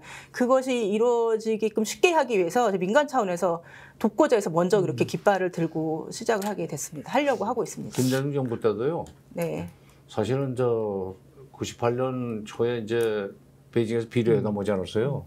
내가 그때 이제 수석 대표로 가서 4월 10일부터 18일까지 일주일을 꼬박 오전 오후 회담을 했는데 그때 받은 느낌은 당국 차원의 관계 개선에 대해서 굉장히 불안해하더라고요. 그래서 이제 그 회담 끝나고 난 뒤에 우리 정부가 어떤 방침을 세우는가 하면은 그러면 정부는 뒤로 좀 빠지고 민간을 앞세우자. 그 선민 후관. 네. 그다음에 쉬운 것부터 하자. 네. 많이 항상 말씀하시죠. 선의 훈환. 네. 그다음에 선경 후정. 정치 문제는 나중에 얘기하고 경제적인 이득을 먼저 저쪽에 주자. 그다음에 선공 후득. 먼저 주고 그다음에 뭐 대가 뭐 보답은 나중에 받아도 좋다. 16자 방침. 선민 후관, 선의 훈환, 선경 후정, 선공 후득. 저렇게 잘해오고 계신다. 했더니 딱 정주영 회장이 소 500마리 끌고 올라가는 거예요. 선민이야. 네. 금강산부터 이제 시작이 된 거예요. 아니 그 개성 금강산 관광이죠. 네, 그렇죠. 그리고 뒤에서 이제 정부가 밀어주고 그 식으로 이재명 정부도 시작을 해야 된다고 봐요. 정동영 장관도 그러니까 선민 후관, 선경 후정, 뭐 선의 훈환 이걸 알기 때문에 민간인들의 북한 방문을 그전에는 남북 교류 협력법에 근거해서 굉장히 까다롭게 승인을 해줬는데 이제는 좀 쉽게 해주겠다. 가려면 네. 가라. 예. 갔다 와서 사후 보고해도 좋다는 식으로 얘기를 하니까 그러니까요.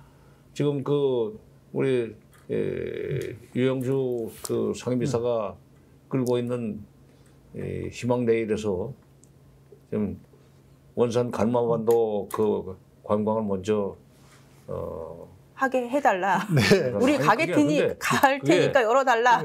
원산이 김정은과 밀접한 관련이 있는데요. 네, 네, 네. 김정은의 외가가 있었지 않나 하는 생각이 들어요. 왜냐하면 김정은이 정권 잡은 뒤에 툭 하면은 원산을 갔어요. 그러더니 거기다 그냥 대규모 아주 호화 관광단지를 만들더라고. 그러니까 그 원산을 통해서 돈을 좀 벌어보겠다. 지금 백두산 쪽에다 백두산의 차 삼진에다가도 백예봉 호텔을 만들었다고 지금 광고를 하던데 갈마에 좀 호텔 만들고 백두산 삼지연 쪽에다가 백예봉 호텔 만들고 여기 됐으면은 외부 사람들을 끌어들이려고 그러겠는데 솔직히 얘기하고 중국 사람들이 백두산 남쪽으로 안 와도 그 사람들은 장백산 올라가요. 백두산이라고 하면 숨이 막혀가지고 그냥 정신없이 쫓아갈 사람들은 남쪽 사람밖에 없어. 금강산도 그렇고. 원산의 명사심리가 바로 갈마반도에 있는 건데. 그럼요. 제가 명사심리 막 얘기하려고 했는데. 명사심리를 들려서 금강산도 잠깐 본다든지. 네. 아니면 갈마를 거쳐서 백두산 백예봉으로 간다는 소위 그 뭐 크루즈 스타일의 관광을 갔다 와서 희망레일에서 뭐 조직을 하든지 하면은 나는 김정은 위원장이 가지고 있는 원산에 대한 애착을 자활점에서 활용하면은. 그러니까 선민 후관 정책, 그게 이제 16자 정책 중에 사실은 제일 앞에 있는 네. 선민 후관 정책을 또 앞장서서 해온 게 희망 레일에서 해온 대륙철도였고 또 이번에 원산 갈마지구 평화여행 추진단 사업 같습니다.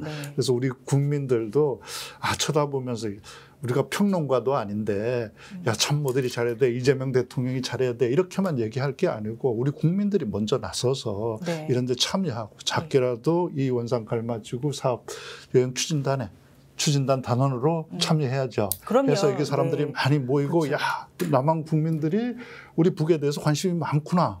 저 믿고 해도 되겠네. 이런 분위기 또 미국에서 봐도 야 한국 국민들이 수준이 굉장히 높고 저는 그 한국 국민들 뜻을 너무 거슬러는 이 정책은 해서는 안 되겠네. 이런 게 돼야 되지 않아요? 네. 이번에 바로 며칠 뒤에 아마 이 네. 추진단 네, 네. 발대식 한다고 그랬는데 그것도 좀 소개를 해주시죠. 또 추진단에 어떻게 하면 가입할 수 있는지 또 발대식은 언제 있는지 하면 좀 10월 관심 있는 29일 오후 6시입니다.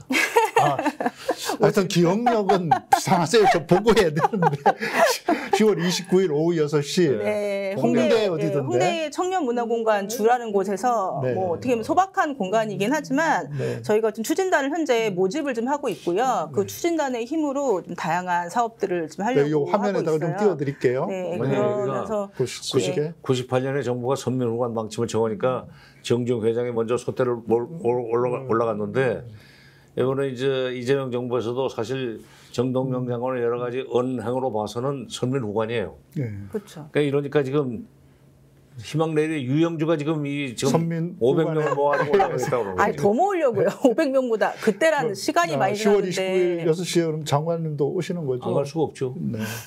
저도 가겠습니다. 그래서 저도 제 소설 범도를 쓰면서 사실 그때 제가 원산은 못 가봤어요. 제가 금강산도 가고 백두산도 가고 평양도 가고 미왕산도 가봤는데 백두산도 다 가셨대요. 동파, 북파, 네. 서파, 나파 다 네, 가셨대요. 네. 북한을 통해서 올라가서 그러니까, 와. 그래서 네. 동서남북 다 올라가 봤는데요. 그 원산은 못 가봐서 제가 그 부분 쓸 때 홍범도 장군이 원산이 이렇게 갈마 반도를 내려다보고 있는 그 나오거든요. 갈마 네. 반도 그 굽어보는 장면을 그 유장한 장면을 그래서 꼭 성공해서 그러니까요. 저도 한번 따라가 보려고. 아유, 모시고 가야죠. 두 분 아니. 제일 앞세워서 모시고 가야죠, 네. 저희가. 간마반도의 지형이 아주 특이하잖아요. 네. 저도 대단하죠. 이번에 이게 지도 사진 보면서, 같은 거 봐도 네, 네. 대단하죠. 저는 정말 제가 지리적 소견이 없어서 그런지 원산이 정말 그렇게 가깝다라는 걸 이번에 98년에 정중이 있었다면 2025년에는 유영주가 있다 이거. 네, 우리 시청자 여러분들께서도 저 화면에 올라와 있는 그 가입 그 안내서 보시고 또 많이 참여해 주시고 또 29일 행사에도 시간 내서 함께 해 주시면 우리 장관님 또 우리 영지사님이 진행하는 선민 후관 사업에 큰 보탬이 될 것 같습니다. 이제 제가 장관님 믿고 앞장을 서겠습니다. 이제 얘기하는 동안 시간 가는 줄 몰랐는데 이제 마쳐야 될 것 같아서 마지막으로 이제 하실 말씀 있으면 하나씩 해주시고 특히 우리 젊은 세대들이 요즘 이제 보면 통일 뭐 남북교류 이런 건 난 관심 없어 이렇게 얘기하는 경우도 많은데 그렇죠. 근데 통일 당부하실 거 있으면 해주십시오. 통일은 솔직한 예로 가까운 진로에 통일되기는 나는 어렵다고 봅니다. 왜냐하면 남북 경제적 격차가 너무 커져서 그래요. 형제간에도 사는 형편이 너무 차이가 나면 왕래를 못합니다. 그럼요. 피차. 못 사는 사람이 자존심이 상해서 안 만나려고 그래요. 잘 사는 형제를. 마찬가지예요. 지금 그러니까 그러나 그럼에도 불구하고 북한 경제가 좋아질 수 있는 여건을 우리가 먼저 만들어줘야 돼요. 저희가 할 일이지 왜 우리가 해요. 왜냐하면 북한 경제가 좋아지면 1인당 소득이 올라가면 그만큼 우리도 그랬지만 국민 소득이 1인당 소득이 올라가면서 인권에 대한 개념이 생기고 소득이 올라가면서 전쟁 없이 살고 싶다는 욕망이 일어나면서 평화지향적이 되는 거 아니에요. 그러니까 북한의 월드뱅크나 ADB에서 장기 처리 자원이 들어갈 수 있는 여건을 우리가 만들어 주자는 얘기를 아까 조금 전에 했지만 우리 젊은 사람들이 남북관계 개선 내지는 안정적인 관계 발전을 지향해야 되는 것은 남북관계가 출렁거리고 그 전쟁이 날지 모른다는 불안감이 감도면 여의도 증권시장은 매일 그냥 파란불로 나옵니다. 증권이 뭐 5천 되는 것이 나오고 무슨 상관이 있어 그러지만 그게 국민 GDP가 올라간다는 증거예요. 그러니까 그건 우리가 잘 살 수 있는 여건을 남북관계 안정해서 찾아야 된다는 것을 젊은이들이 좀 이 인식을 해줬으면 좋겠어요. 그냥 나오고 관계 없다가 아니라 경제적인 이유 때문에 말하자면 그 증권시장의 안정, 증권시장의 발전, 그다음에 긴장 감소 이렇게 되면은 뭐 통일은 당장 눈앞에 현실이 되기 어렵다 할지라도 우선 사는 형편이 좋아지면 부드러워지니까 얼마나 좋습니까? 이 일사님도 뭐 마지막으로 하실 말씀. 저희도 이렇게 장관님 말에 의해서 붙이자면 저희 막내를 그래서 대륙적 상상력을 얘기하는 게 그것 때문이거든요. 그냥 젊은이들한테 통일하자 얘기하면 되게 이념적으로 좀 다가오고 받아들이기 힘든데 뭐 우리가 너무 손해 보는 거 아니냐 이렇게 얘기를 하는데 이 분단을 넘어서 대륙을 바라보면 우리에게 얼마나 많은 기회가 열리는지 젊은이들이 정말 알았으면 좋겠다는 뜻에서 지금 희망내 일들 그 기차 타고 유럽 가자 이런 일들을 꾸준하게 지금 해오고 있는 건데요. 오늘 장관님이 지금 얘기해 주시는 것 속에서 저희가 지금 현재 지금 진행하려고 하는 그런 원산갈마 평화 여행이 그러니까 금강산 관광처럼 어떤 전기를 마련할 수 있겠다라는 확신을 다시 이 자리에서 지금 이번 기회에서 또 얻게 됐고요. 많은 분들이 또 오늘 얘기를 통해서 저랑 똑같이 느끼고 배우셨으면 앞으로 이거 되게 잘 돼서 정말 기차 타고 그냥 처음에는 왜 금강산 관광도 그 배 타고 갔다가 나중에 2000년에 6.15 공동선언하고 하면서 도로로 올라가고 육로로 올라가고 그랬잖아요. 그래서 지금 원산 갈마 가는 것도 지금 처음에는 아직 뭐 이렇게 동해선이 다 연결되지 않아서 처음에는 뭐 배 타고 가거나 아니면 뭐 북에서 러시아 통해서 가거나 그렇게 시작을 할 수 있어도 일단 하게 되면은 진짜 열차 타고 진짜 유럽까지 가는 그런 세상이 좀 와서 젊은이들한테 되게 많은 기회를 줄 수 있지 않을까 그런 꿈들을 좀 꾸게 되고 그런 속에서 자연스럽게 평화가 오고 통일이 올 거라 생각합니다. 원래는 강릉에서 제진까지 철길이 없었잖아요. 네, 지금 하고 있죠. 공사. 그거를 지금 우리 국토교통부가 지금 예산을 들여가지고 네. 저 밑에서부터 철길을 지금 몇 깔아 올라가고 있는데 그게 언제 완공된다고? 2028년에 개통 예정이에요. 그 전에는 그러니까 뭐 속초항에서 떠나든지 배로 해서 원산 가는 거 금방 해요. 네, 그럼요. 동해에서 금강산 갈 때는 밤에 6시 출발해서 새벽에 어떤 뭐 거의 12시간 가까이 배를 갔지만은 항해를 했지만은 이쪽 북쪽 강원도 쪽에서 출발을 하면은 원산이나 뭐 금강산이나 네. 멀지 않잖아요. 우선 배로 가다가 나중에 철길 연결되면 그때 가고 그렇죠. 자동차로도 가고 그러면 되죠. 네, 오늘 긴 시간 근데 너무나 짧게 지나갔습니다. 지난 50년 가까이 우리 남북 관계와 외교 분야에서 대한민국의 이익을 위해서 일해오신 정세현 장관님, 그리고 민간에서 남북 교류 활동을 앞장서서 실현해오신 우리 유영주 이사님 모시고 이야기 들었습니다. 우리 이재명 국민주권정부가 외교 또 남북 분야에서도 유능한 성과를 거둬서 우리 지금 추진하고 있는 원산 갈마지구 평화 여행도 실현이 돼서 시청자 여러분들과 함께 기차 타고 우리도 원산 갈마지구 명사심리를 함께 돌아볼 수 있게 되는 날이 빨리 오기를 기대합니다. 오늘 함께해 주신 두 분 선생님 그리고 감사합니다. 시청자 여러분 고맙습니다. 감사합니다. 감사합니다. 애청자 전용 상품을 만들었는데 자동차 보험 또한 보험의 점검이 필요합니다. 꼼꼼하게 보장이 되어 있는지 다 체크해드리고 있습니다. 바로 상담 가능하고 즉시 비교 견적해드리는 1644-1226 자신 있다 비교하라. 저희가 스픽스 애청자 전용 상품으로 만든 만큼 1644-1226을 전화 주셔서 꼭 상담 받아보시길 바라겠습니다. 여러분들의 응원, 격려 그리고 혜택 돌려드리겠습니다.